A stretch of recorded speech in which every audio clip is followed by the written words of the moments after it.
idea of handling objections. Now, generally, what do we think when we get objections or we receive objections from our clients? We think that they're not interested, whereas quite the contrary is true. I believe that objections are always a good sign that people are really interested in what you have to sell.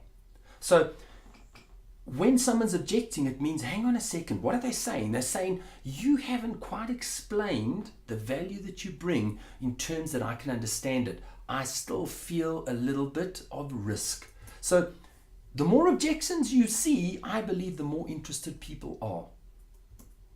Because objections are best handled by asking questions. Why do I say that? Well, think about it. When somebody's raising an objection, what they're really saying is, yes, I'm interested, but I haven't understood how your value is going to serve me. Well, how are you going to find out what's important to them? The only way you're going to find out is by stopping, being patient, asking the right questions, listening to the answers, and don't forget, you want to repeat. You want to confirm that you've heard the person correctly, that you've understood what they've said correctly.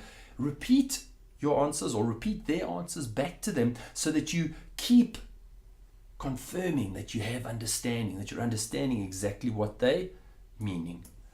Because the best way, obviously asking questions is the best way to uncover or unlock objections. But for me, the best way is to prevent the objection from happening in the first place. In other words, if you ask really meaningful linchpin questions, if you're passionate, if you're connected, if you really believe in what you have to sell, it's less likely that an objection is actually going to come up in the first place.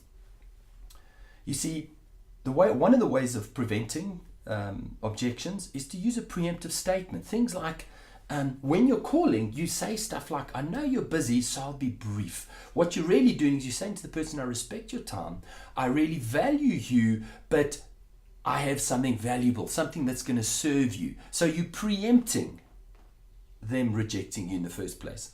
Next, I can't tell you how important it is to be confident. You need to believe in what you sell 100%. You need to believe that the value you bring is going to serve your client incredibly well. Because the more you believe, the more confident you are, the more you project a confident voice, the more likely it is the person's going to get to know, like, and trust you.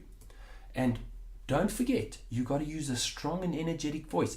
Remember, you haven't got the visual cues. It's not like you're sitting opposite somebody and they can pick up your body language.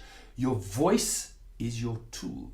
You need to be confident. You need to be passionate. You need to bring out belief in your voice. You need to have a strong voice. You need to have an energetic voice, because your voice is what the person's using on the other side of the phone to decide whether they're going to go ahead with this deal or not.